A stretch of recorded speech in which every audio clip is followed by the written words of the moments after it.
Maria Santos sat quietly in the back corner of the military bus as it rolled down the long, dusty highway toward Camp Henderson. The desert landscape stretched endlessly outside the scratched windows while the engine hummed beneath her feet. Her dark brown eyes watched the other young people around her, who would soon become her fellow soldiers.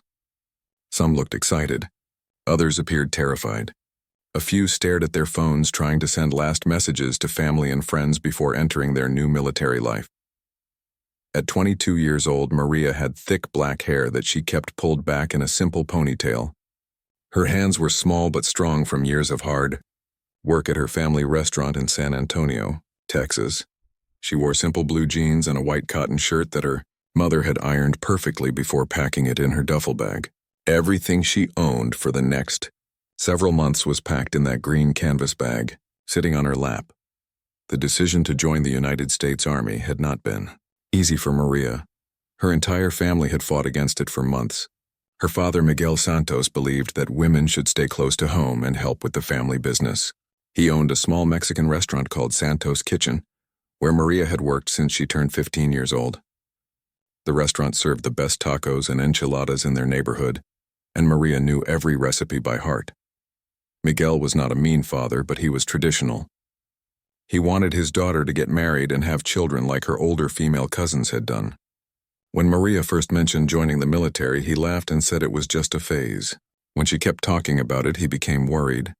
When she actually went to the recruitment office and signed papers, he stopped speaking to her for an entire week. Her 3 older brothers, Carlos, Roberto, and Diego, had been even worse. They teased Maria constantly about her military dreams. Carlos, who was 28 and worked as a mechanic, said the Army would break her in half during the first week. Roberto, who was 26 and drove trucks for a living, made jokes about Maria not being strong enough to carry a military backpack. Diego, the youngest brother at 24, worked at the restaurant with their father, and he was the cruelest of all. "You will cry like a baby and come running home before the first month is over," Diego had said during their last family dinner together. The Army is for real men, not little girls who think they are tough because they can carry plates of food around a restaurant. But Maria remembered herself differently than her family saw her. She remembered being the fastest runner in her high school, even though she was smaller than most of the other girls. She remembered working 12-hour shifts at the restaurant during busy weekends and never complaining once. She remembered studying until 3 in the morning during college and still waking up at 5 to help serve breakfast at Santos Kitchen. Most importantly, Maria remembered the conversation that changed her life forever. During her senior year of high school, her guidance counselor, Mrs. Elena Rodriguez, had called her into the office. Mrs. Rodriguez was a small woman in her 40s who had served 8 years in the Army before becoming a teacher. She had noticed Maria volunteering for every difficult project and leading group activities even when other students tried to take over. "Maria, you have something special inside you," Mrs. Rodriguez had said while looking directly into her eyes. "You have the kind of inner strength that only shows itself when things get really difficult. Do not let anyone, including your own family, tell you what you cannot accomplish in life." Those words had stayed with Maria through 2 years of community college, where she studied business management. Every time her family made jokes about her military dreams, she remembered Mrs. Rodriguez believing in her. Every time she felt scared about leaving everything familiar behind, she thought about that conversation. The bus ride to Camp Henderson took 4 hours through some of the emptiest desert country Maria had ever seen. Occasionally they passed small towns with gas stations and fast food restaurants, but mostly there was nothing but sand and rocks and distant mountains. The other recruits gradually became quieter as they got closer to their destination. Reality was starting to set in for everyone. When the bus finally stopped with a loud hiss of air brakes, Maria could see a large sign that read, "Camp Henderson, United States Army Training Facility." Beyond the sign was a collection of long brown buildings arranged in neat rows across the flat desert floor. American flags flew from several tall metal poles, and she could hear shouting and marching sounds coming from somewhere in the distance. A soldier in a perfectly pressed uniform climbed the steps into the bus. His voice was loud and commanding as he addressed the new recruits. "Listen up, people. Your civilian lives just ended and your military lives are about to begin. You have exactly 2 minutes to grab your belongings and exit this bus. Once outside, you will form a single straight line and await further instructions. Move quickly and quietly." Maria picked up her duffel bag and followed the stream of nervous young people off the bus. The desert heat struck her immediately, even though it was still early morning. She had grown up in South Texas, where summers were brutal, but this felt different somehow. The air was drier and seemed to carry more intensity. Everything about this place felt serious and demanding. As the 30 new recruits tried to organize themselves into something resembling a straight line, Maria looked around at her new temporary home. The buildings were all painted the same shade of brown and had small windows and metal roofs. Soldiers in various uniforms walked purposefully between the buildings carrying clipboards and equipment. Some of them glanced at the new arrivals with expressions that seemed amused by the chaos of people trying to figure out which way to face and how far apart to stand. Then Maria saw the man who would change her life in ways she could never imagine. Drill Sergeant Williams emerged from one of the nearby buildings like a force of nature. He stood at least 6 feet 4 inches tall with shoulders that seemed impossibly wide. His uniform was so perfectly pressed and clean that it looked like it had been painted on his massive frame. His black leather boots reflected the morning sunlight like polished mirrors.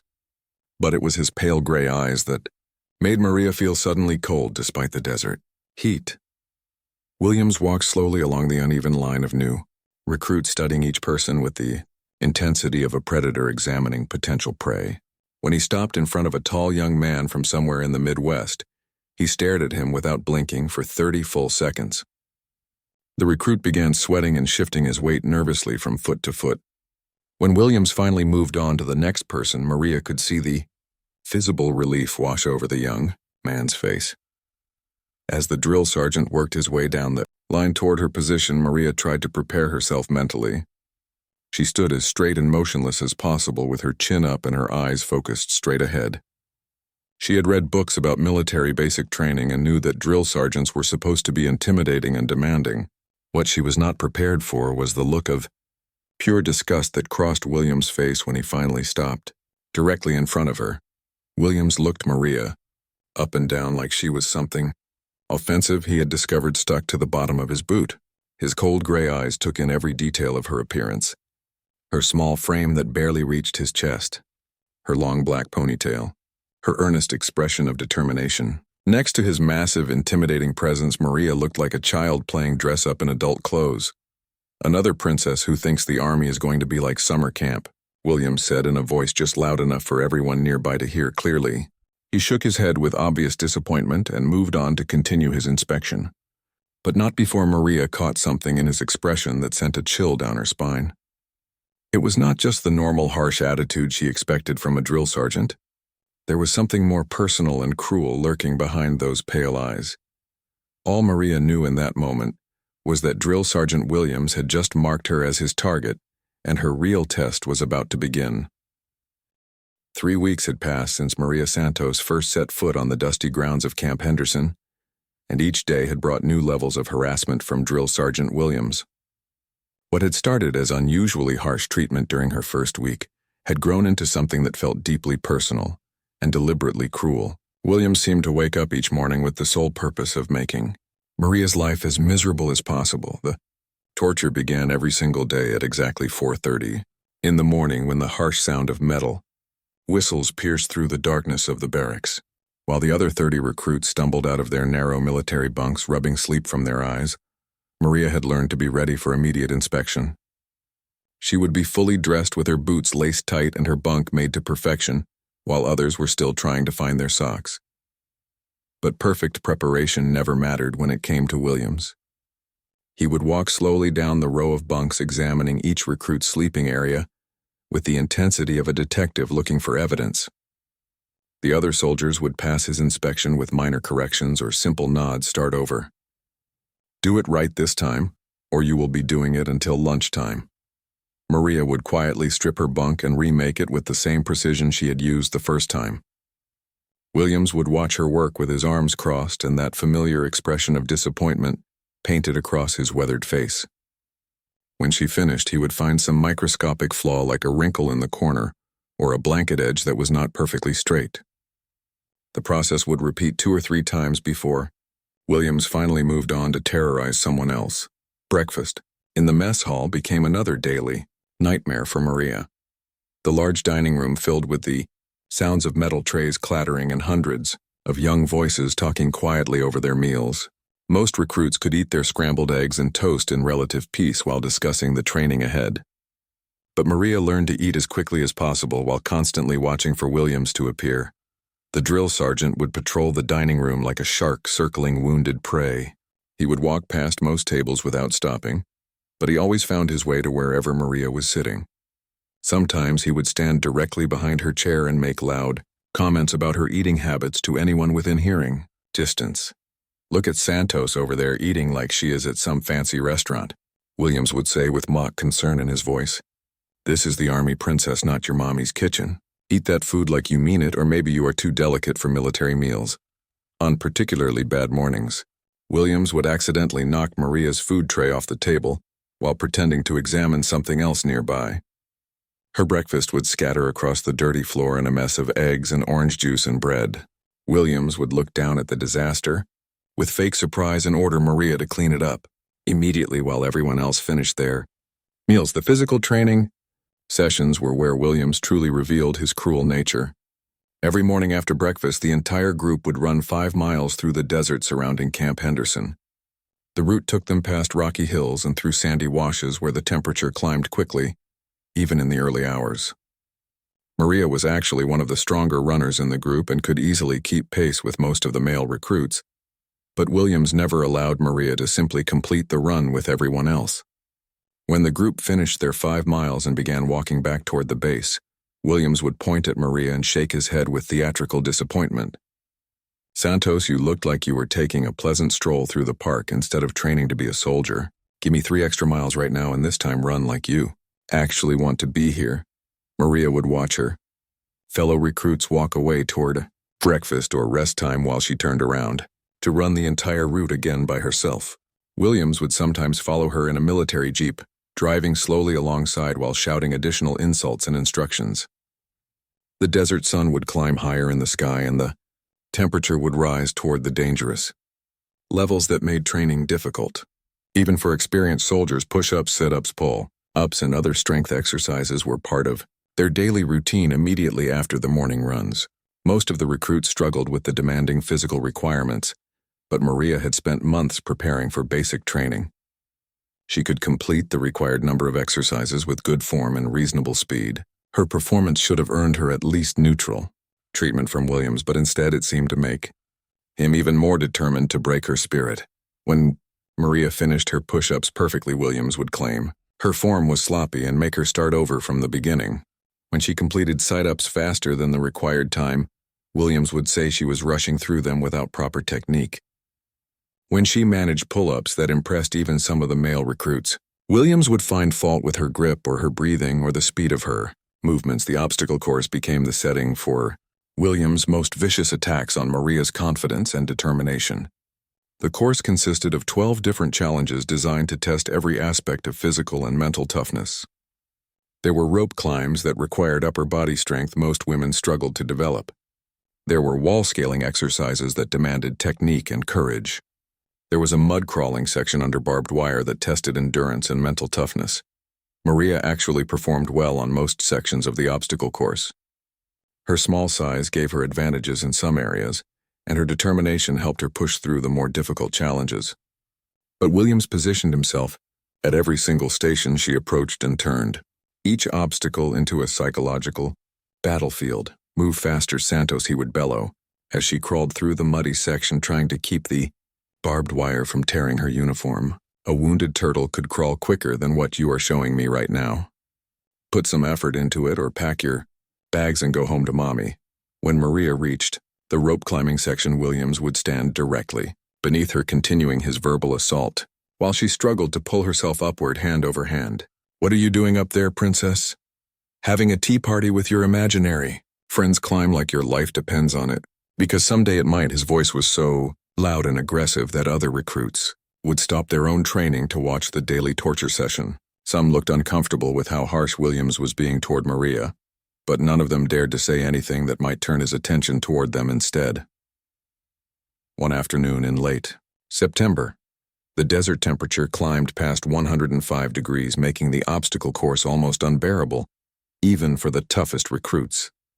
Maria had just completed the entire course in a time that was actually better than the required standard. She was covered in sweat and dust, and her uniform was soaked through, but she had finished every challenge correctly without any major mistakes. Williams was waiting for her at the finish line with his massive arms crossed and that familiar look of disgust spread across his face like a mask of hatred. "You think you are finished, Santos," he said in a voice that could have cut through steel. "That was the most pathetic display I have seen since you arrived at my base. I have watched injured soldiers with broken bones move faster than you just did." Maria felt her heart sink into her stomach as Williams continued his attack. "Drop down right now and give me 50 perfect push-ups. Maybe some extra exercise will teach you what real effort looks like." Her arms were already trembling from the rope climb, and her entire body felt like it was on fire from the heat and exhaustion. But Maria dropped into push-up position without arguing and began the additional punishment. The other recruits had been dismissed for lunch and were walking back toward the air-conditioned mess hall. She was completely alone with Williams under the blazing desert sun. At 30 push-ups, Maria's form began to break down. Her arms were shaking uncontrollably and sweat was pouring into her eyes, making it almost impossible to see the ground beneath her. Williams noticed immediately, and his voice became even louder and more threatening. "Pathetic, Santos. Your push-ups look like complete garbage. Start over from the beginning and this time do them like you actually belong in my army." Maria wanted to scream or cry or just collapse in the dirt, but she refused to give Williams the satisfaction of seeing her break. She forced her exhausted muscles to work and started her push-ups over again. Williams stepped closer and launched into the cruelest verbal attack she had endured since arriving at Camp Henderson. "You know what your problem is, Santos. You are weak, and you are wasting everyone's time here. You are taking up space that should go to a real soldier who actually wants to serve this country. Why do not you just quit right now and save us all the trouble of watching you fail?" As Maria struggled through her second set of push-ups, Williams kept talking with increasing viciousness. "This is exactly what happens when we let people join the army who have no business being here. You are embarrassing, yo." Part 4. Setting the trap. Maria Santos spent the next week playing the most dangerous game of her life. After discovering the shocking truth about Drill Sergeant Williams' fake military record and his history of harassing female recruits, she knew she had to be extremely careful. One wrong move could get her kicked out of the army before she ever had a chance to expose him. She needed the perfect moment with the perfect witnesses to bring down the man who had been tormenting her for weeks. The key to her plan was making Williams believe he was still winning their psychological war. Every morning when he tore apart her perfectly made bunk, Maria responded with the same quiet compliance she had shown since arriving at Camp Henderson. When he made her run extra miles in the desert heat, she completed every step without complaining. When he forced her to do additional push-ups and sit-ups, she performed them with military precision. But now Maria was documenting everything Williams did to her. She had managed to get a small notebook from the base library, and she wrote down every incident of harassment with precise details. The date and time of each event. Exactly what Williams said and did. Whether other people were present to witness his behavior. She kept the notebook hidden in her footlocker under her spare uniforms where Williams would never think to look. Maria also began asking Williams seemingly innocent questions about his military service whenever other recruits and junior officers were around to hear his answers. She would wait until they were gathered for evening training sessions or equipment maintenance when everyone was relaxed and more talkative. Then she would bring up topics that would get Williams started on his favorite subject, which was telling lies about his supposed combat experience. "Sergeant Williams," Maria would say in a respectful tone that made him feel important. Some of the recruits were wondering what it was really like to serve in Afghanistan. "Could you tell us about some of your experiences over there?" The other recruits would gather around, eager to hear war stories from someone they believed was a decorated combat veteran. Williams would lean back against a military vehicle or training equipment and launch into elaborate tales of firefights and heroic actions that had never actually happened. His gray eyes would light up as he described enemy ambushes that existed only in his imagination. He would talk about leading his soldiers through dangerous missions that were complete fiction. Most importantly, he would provide specific details about dates and locations and unit numbers that Maria knew were false. During one particularly detailed storytelling session, Williams described the day he supposedly earned his Bronze Star Medal for valor in combat. According to his version of events, his unit had been pinned down by enemy fire near the city of Kandahar in September of 2018. Williams claimed he had single-handedly charged an enemy machine gun position and eliminated 3 insurgents while saving the lives of his fellow soldiers. The story was told with such conviction and dramatic detail that even Maria almost believed it despite knowing the truth. Williams described the sound of bullets whizzing past his head and the weight of his wounded comrade as he carried him to safety. He talked about the medal ceremony where a general had praised his courage and leadership under fire. Every word was a lie, but Williams told it like he was reliving the most important day of his military career.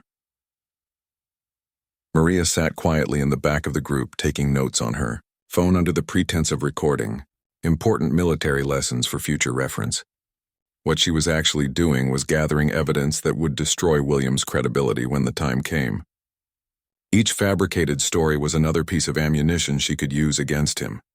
The other recruits hung on every word Williams spoke. They asked questions about combat tactics and military equipment. They wanted to know what it felt like to be shot at, and how he had found the courage to charge enemy positions. Williams answered every question with more elaborate lies, building an entire fantasy world around his fake military achievements. Even some of the junior officers seemed impressed by Williams' stories. Lieutenant Peterson, who supervised some of their training sessions, would nod approvingly when Williams described leadership decisions he had supposedly made under extreme pressure. Sergeant Martinez from the supply unit would ask technical questions about weapons and equipment that Williams would answer with confident authority. Maria realized that Williams had been telling these same lies for so long that he probably believed some of them himself. He had created an entire false identity as a combat hero and decorated war veteran. The respect and admiration he received from junior personnel was built on complete fiction, but it fed his ego and gave him the confidence to continue his abuse of female recruits. As the days passed, Maria noticed that Williams was becoming more comfortable and careless with his storytelling. He began providing even more specific details about his fake combat service. He mentioned exact dates when battles had supposedly occurred. He named specific military units he claimed to have served with. He described weapons and equipment he pretended to have used in combat situations. All of these details were being carefully recorded by Maria, who knew from her research that every single claim could be easily verified through official military records.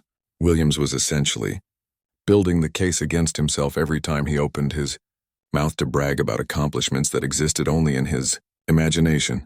The perfect opportunity Maria had been waiting for finally arrived. During a surprise inspection by Colonel Matthews, who was the commanding officer of the entire base. Colonel Matthews was known for making unexpected visits to training areas to observe how drill sergeants were performing their duties. He was a serious military officer who took pride in maintaining high standards throughout Camp Henderson. On the morning of the inspection, Williams had been particularly brutal to Maria during physical training. He had forced her to repeat the obstacle course 3 times, claiming her performance was substandard, even though her times were better than most of the male recruits. By the time she finished the 3rd run-through the course, she was completely exhausted and covered in mud and sweat. Williams was still shouting insults at Maria when Colonel Matthews approached their training area. The colonel was accompanied by 2 other senior officers who were conducting their monthly review of training procedures. Maria felt her heart begin to race as she realized this might be the moment she had been preparing for. "You will never be the soldier that real combat veterans like myself," R. Williams was saying in his loudest, most intimidating voice.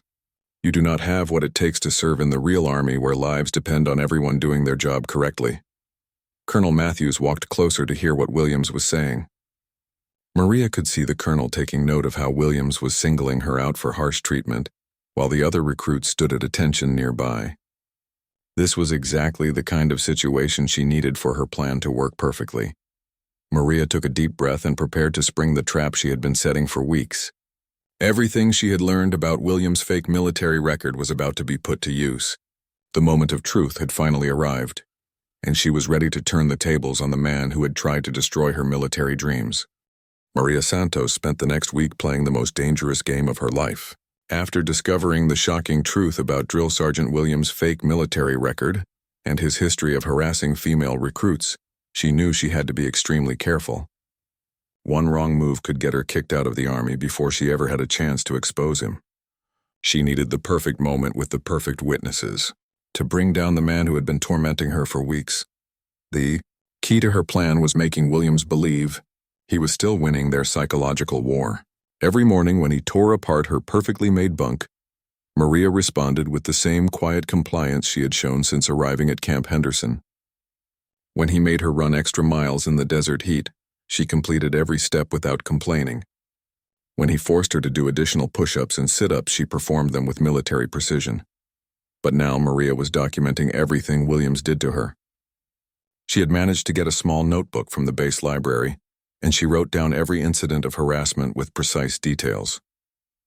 The date and time of each event, exactly what Williams said and did, whether other people were present to witness his behavior. She kept the notebook hidden in her footlocker under her spare uniforms, where Williams would never think to look.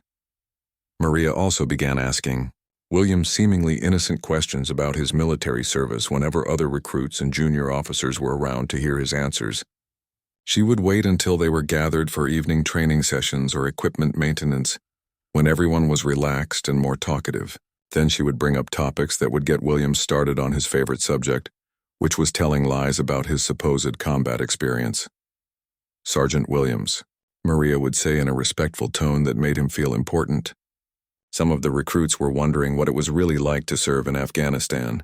"Could you tell us about some of your experiences over there?"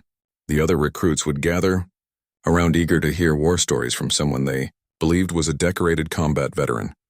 Williams would lean back against a military vehicle or training equipment and launch into elaborate tales of firefights and heroic actions that had never actually happened. His gray eyes would light up as he described enemy ambushes that existed only in his imagination. He would talk about leading his soldiers through dangerous missions that were complete fiction. Most importantly, he would provide specific details about dates and locations, and unit numbers that Maria knew were false. During one particularly detailed storytelling session, Williams described the day he supposedly earned his Bronze Star Medal for Valor in Combat. According to his version of events, his unit had been pinned down by enemy fire near the city of Kandahar in September of 2018. Williams claimed he had single-handedly charged an enemy machine gun position and eliminated 3 insurgents while saving the lives of his fellow soldiers. The story was told with such conviction and dramatic detail that even Maria almost believed it despite knowing the truth.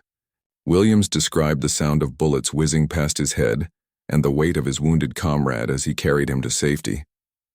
He talked about the medal ceremony where a general had praised his courage and leadership under fire. Every word was a lie, but Williams told it like he was reliving the most important day of his military career.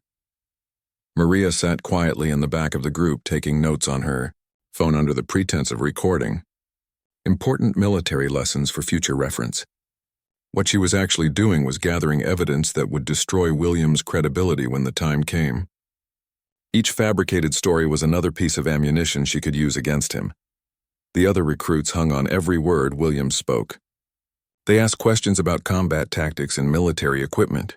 They wanted to know what it felt like to be shot at, and how he had found the courage to charge enemy positions.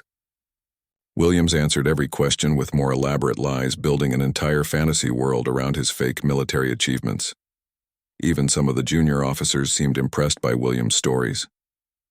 Lieutenant Peterson, who supervised some of their training sessions, would nod approvingly when Williams described leadership decisions he had supposedly made under extreme pressure. Sergeant Martinez from the supply unit would ask technical questions about weapons and equipment that Williams would answer with confident authority. Maria realized that Williams had been telling these same lies for so long that he probably believed some of them himself. He had created an entire false identity as a combat hero and decorated war veteran. The respect and admiration he received from junior personnel was built on complete fiction, but it fed his ego and gave him the confidence to continue his abuse of female recruits. As the days passed, Maria noticed that Williams was becoming more comfortable and careless with his storytelling.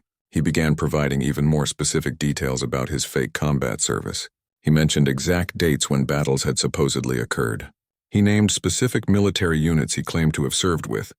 He described weapons and equipment he pretended to have, used in combat situations. All of these details were being carefully recorded by Maria, who knew, from her research, that every single claim could be easily verified through official military records. Williams was essentially building the case against himself every time he opened his mouth to brag about accomplishments that existed only in his imagination. The perfect opportunity Maria had been waiting for finally arrived. During a surprise inspection by Colonel Matthews, who was the commanding officer of the entire base. Colonel Matthews was known for making unexpected visits to training areas to observe how drill sergeants were performing their duties. He was a serious military officer who took pride in maintaining high standards throughout Camp Henderson. On the morning of the inspection, Williams had been particularly brutal to Maria during physical training. He had forced her to repeat the obstacle course 3 times, claiming her performance was substandard, even though her times were better than most of the male recruits. By the time she finished the 3rd run-through the course, she was completely exhausted and covered in mud and sweat. Williams was still shouting insults at Maria when Colonel Matthews approached their training area. The colonel was accompanied by 2 other senior officers who were conducting their monthly review of training procedures. Maria felt her heart begin to race as she realized this might be the moment she had been preparing for. "You will never be the soldier that real combat veterans like myself," R. Williams was saying in his loudest, most intimidating voice. "You do not have what it takes to serve in the real army where lives depend on everyone doing their job correctly." Colonel Matthews walked closer to hear what Williams was saying. Maria could see the colonel taking note of how Williams was singling her out for harsh treatment, while the other recruits stood at attention nearby.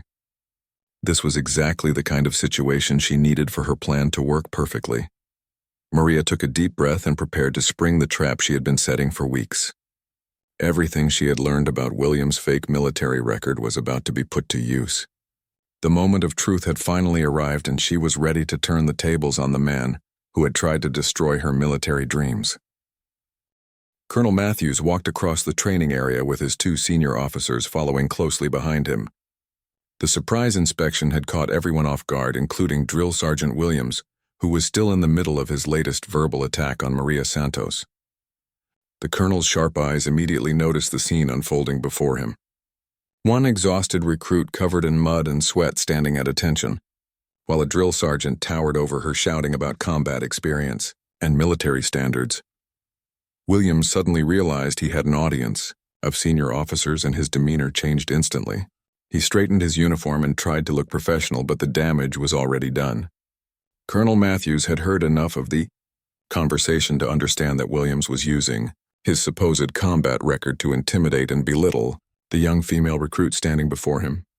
"Sergeant Williams," the colonel said in a voice that carried absolute authority across the training area, "I would like to speak with you about your exemplary service record.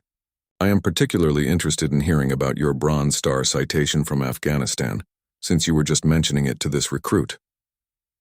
Maria felt her heart pounding so hard she was sure everyone could hear it. This was the moment she had been planning and preparing for during weeks of careful documentation and strategic patience. Everything depended on what happened in the next few minutes. She had one chance to expose Williams for the fraud he really was, and she could not afford to make any mistakes. Williams' face lit up with pride and arrogance as he prepared to tell his favorite lies to the most important audience he had ever had. He did not realize he was walking directly into a trap that had been carefully set by the young woman he had spent so much time trying to destroy. The colonel's interest in his fake military achievements felt like the recognition he believed he deserved. "Yes, sir," Colonel Williams said with obvious satisfaction in his voice. "It was during a fierce firefight near Kandahar in September of 2018. My unit was pinned down by enemy machine gun fire, and 3 of my soldiers were wounded and unable to move to safety. I made the decision to charge the enemy position single-handedly while providing covering fire for my men as Williams launched into his elaborate fabrication." Maria stepped forward with military precision and respect. Her voice was steady and clear despite the nervousness she felt inside. "Excuse me, Colonel Matthews," she said politely but firmly. "I believe there may be some serious discrepancies in Sergeant Williams' account of his military service." The silence that followed Maria's interruption was so complete that even the desert wind seemed to stop blowing. Williams' face went from confident pride to shock and then to pale white fear as he realized what was happening. The other recruits stood frozen in place, unsure whether they were witnessing something amazing or something terrible. Maria reached into her uniform pocket and pulled out her phone along with a folder of printed documents she had prepared for exactly this moment. According to official military records that I researched through proper channels, she continued with growing confidence. Sergeant Williams was stationed at Bagram Air Base working in supply logistics during September of 2018. His unit never engaged in combat operations and he never received a Bronze Star Medal for any reason. Colonel Matthews took the documents from Maria and began examining them with the careful attention of a man who had spent 30 years in the military. His expression grew darker and more serious as he read through the official records that completely contradicted everything Williams had just claimed about his service in Afghanistan. Williams tried desperately to explain himself, but every word that came out of his mouth only made the situation worse for him. "Sir, I can explain these records," he stammered while sweat began forming on his forehead, despite the morning coolness. "There must be some kind of administrative error or mix-up in the computer system." Furthermore, Colonel Maria continued as she handed over her phone with recorded conversations and her detailed notebook. "I have documented evidence of systematic harassment and discriminatory treatment that follows a pattern matching complaints filed against Sergeant Williams at his 3 previous duty assignments. Each time, female recruits have been targeted until they quit or transferred out of his units." The colonel spent several long minutes reviewing Maria's evidence while Williams stood helplessly nearby, watching his entire career crumble before his eyes. The recorded conversations clearly showed Williams making inappropriate comments and threats. The detailed log of incidents painted a picture of deliberate harassment designed to force Maria out of the military, just like the women who had come before her. When Colonel Matthews finally looked up from the evidence, his face showed a mixture of anger and disgust that made even the experienced officers standing nearby take a step backward. "Sergeant Williams," he said in a voice that could have frozen lava, "you are immediately relieved of all duties pending a full investigation by the Inspector General. Report to my office within the hour and bring your complete service record." Williams opened his mouth to protest or make excuses, but the colonel cut him off with a sharp gesture. Furthermore, Williams was told in front of everyone present, "You are confined to quarters until this investigation is complete. You will have no contact with any recruits or training personnel. Military police will escort you from this training area immediately." As if summoned by magic, 2 military police officers appeared and flanked Williams on either side. The man who had seemed so powerful and intimidating just minutes earlier now looked small and defeated as he was led away from the training area. He could not even look at Maria as he passed by her, on his way to face the consequences of his years of lies and abuse. Colonel Matthews turned his attention back to Maria, who was still standing at perfect attention despite everything that had just happened. "Private Santos, your actions today required considerable personal courage and commitment to military justice. Your attention to detail and dedication to protecting others reflects the highest values of this institution and the United States Army." The colonel paused and looked around at all the recruits who had witnessed the dramatic confrontation. "Let this be a lesson to everyone present," he announced in his commanding voice. "The Army has no place for people who abuse their authority or lie about their service. We depend on integrity and honesty from every soldier, regardless of their rank or position."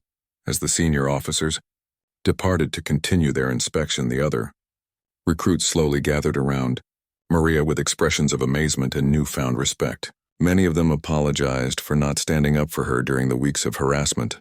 Others thanked her for having the courage to expose Williams when they had been too afraid to speak out. Maria felt a mixture of relief and exhaustion wash over her as the reality of what had just happened began to sink in. The man who had tried to break her spirit and drive her out of the Army was now facing court-martial and the end of his military career. She had not only survived his campaign of harassment, but had turned his own weapons against him.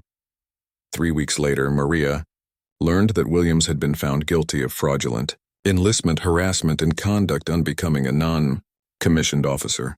He was sentenced to 6 months in military prison and received a dishonorable discharge that would follow him for the rest of his civilian life. The Bronze Star and other medals he claimed to have earned were officially confirmed as complete fabrications. Maria went on to graduate at the top of her basic training class and was selected for military police school, where she specialized in investigating cases of harassment and abuse within the military system. She dedicated her career to protecting other soldiers from the kind of treatment she had endured and made sure that people like Williams could never again use their positions to destroy the dreams of others. The young woman who had been driven into the ground by a corrupt drill sergeant had risen up stronger and more determined than anyone could have imagined. She proved that sometimes the best revenge is simply refusing to give up and fighting back with truth and justice, instead of surrendering to those who try to break your spirit. 6 months had passed since the day Maria Santos exposed Drill Sergeant Williams and completely changed her life at Camp Henderson. The military court-martial proceedings had been swift and thorough. Williams was found guilty on multiple charges, including fraudulent claims about his service record, systematic harassment of female recruits, and conduct that brought disgrace to the United States Army. He received a dishonorable discharge and 6 months in military prison, followed by permanent banishment from all military installations. Maria had been called to testify during the court-martial proceedings. She stood in the military courtroom wearing her dress uniform with her hair pulled back in regulation style. Her voice was clear and steady as she described months of harassment and intimidation. She presented her carefully documented evidence and answered questions from both military prosecutors and defense attorneys with calm precision. The defense lawyers tried to paint Maria as an overly sensitive recruit who could not handle normal military training. They suggested she had fabricated evidence because she was angry about being held to high standards. But Maria's documentation was too thorough, and Williams' own recorded words were too damaging. The court found him guilty on all charges and sentenced him to the maximum punishment allowed under military law. During the sentencing phase of the trial, Maria was given the opportunity to make a victim impact statement. She looked directly at Williams, who sat hunched over at the defense table, unable to meet her eyes. Instead of expressing anger or hatred, Maria spoke about the other women who had been forced out of the military because of his actions. She talked about the damage he had done to the reputation of good drill sergeants, who trained recruits with firmness but also with fairness and respect. Most importantly, Maria told the court that Williams' actions had actually made her a stronger and more determined soldier. She thanked him in a way that was both sincere and devastating for teaching her that the greatest battles are sometimes fought not against external enemies but against the corruption and abuse that can exist within any organization, including the military. After Williams was led away in handcuffs to begin his prison sentence, Maria returned to her training with a new drill sergeant named Sergeant Rodriguez. Rodriguez was a decorated combat veteran who had actually served with distinction in Afghanistan and Iraq. She was a tough, demanding instructor who pushed all her recruits to exceed their limits, but she treated everyone with equal respect, regardless of gender, race, or background. Under Rodriguez's guidance, Maria flourished in ways she had never imagined possible. Without the constant harassment and psychological warfare from Williams, she was able to focus completely on becoming the best soldier she could be. Her physical fitness scores improved dramatically. Her marksmanship became some of the best in her training company. Her leadership skills emerged as she helped other recruits who were struggling with various aspects of basic training. The other recruits, who had witnessed Maria's confrontation with Williams, began treating her with a mixture of respect and admiration that bordered on hero worship. They came to her for advice about military procedures and personal problems.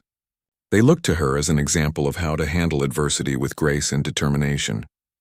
Maria found herself becoming an unofficial leader among her peers, even though she held no official rank or position. Word of what Maria had accomplished spread throughout Camp Henderson and eventually to other military installations around the country. Senior officers began taking notice of the young recruit who had single-handedly exposed a corrupt drill sergeant and helped clean up a system that had been failing female soldiers for years. Colonel Matthews personally recommended Maria for accelerated promotion consideration and specialized training opportunities. 3 weeks before graduation from basic training, Maria received news that would change the entire direction of her military career. She was selected for the Military Police Corps based on her demonstrated integrity and investigative abilities. The selection board noted that her actions in the Williams case showed exactly the kind of moral courage and attention to detail that military police officers needed to investigate crimes and protect other service members. Maria accepted the assignment with enthusiasm and pride. She had originally planned to serve in a combat support role, but the opportunity to become a military police officer felt like the perfect way to use her experiences to help others. She would be trained to investigate cases of harassment, assault, and other crimes that occurred within the military community. The graduation ceremony from basic training was held on a warm desert morning in November. Maria's parents, Miguel and Elena Santos, had flown in from San Antonio to watch their daughter receive her military credentials. Her three brothers, Carlos, Roberto, and Diego, were also present, wearing suits and ties and looking both proud and slightly embarrassed about their earlier doubts regarding Maria's military abilities. When Maria's name was called to receive her certificate of completion, she walked across the stage with perfect military bearing. Her uniform was immaculate and her boots shined like black mirrors. Colonel Matthews personally presented her certificate and shook her hand while photographers captured the moment. The applause from her fellow graduates and their families was thunderous and lasted nearly a minute. After the ceremony, Maria's family gathered around her for photographs and congratulations. Her father, Miguel, who had once said she was too soft for military life, now looked at his daughter with obvious amazement and respect. He told reporters from the local newspaper that Maria had always been the strongest person in their family, but even he had not realized how strong until she proved it to the entire world. Her brothers apologized for their earlier teasing and expressed genuine admiration for what she had accomplished. Carlos said Maria had shown more courage in 4 months of basic training than most people showed in their entire lives. Roberto admitted he could never have done what Maria did in standing up to Williams. Diego simply hugged his sister and said he was proud to be related to someone who fought for what was right even when it was dangerous and difficult. The local newspaper ran a front-page story about Maria's achievements with the headline, "Local Woman Exposes Military Corruption and Graduates with Honors." The article described her investigation of Williams and her upcoming assignment to military police school. It quoted Colonel Matthews saying that soldiers like Maria Santos represent the very best of what the American military can produce when given the right training and opportunities, but perhaps the most meaningful recognition came from an unexpected source.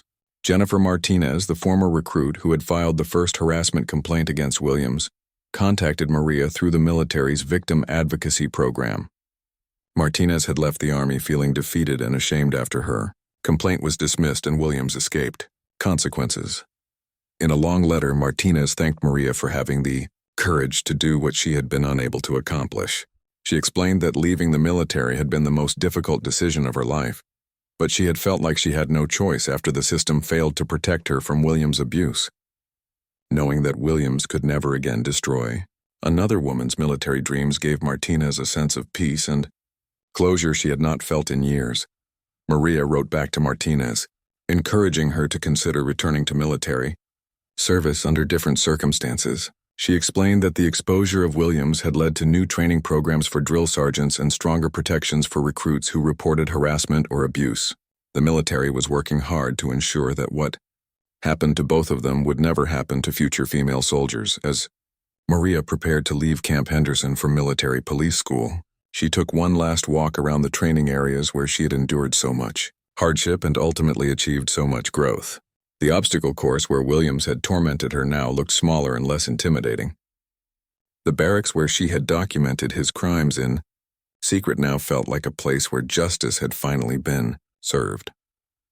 Standing in the desert sunset, Maria reflected on how much her life had changed since that first day when she stepped off the bus as a nervous young woman trying to prove herself worthy of wearing the uniform.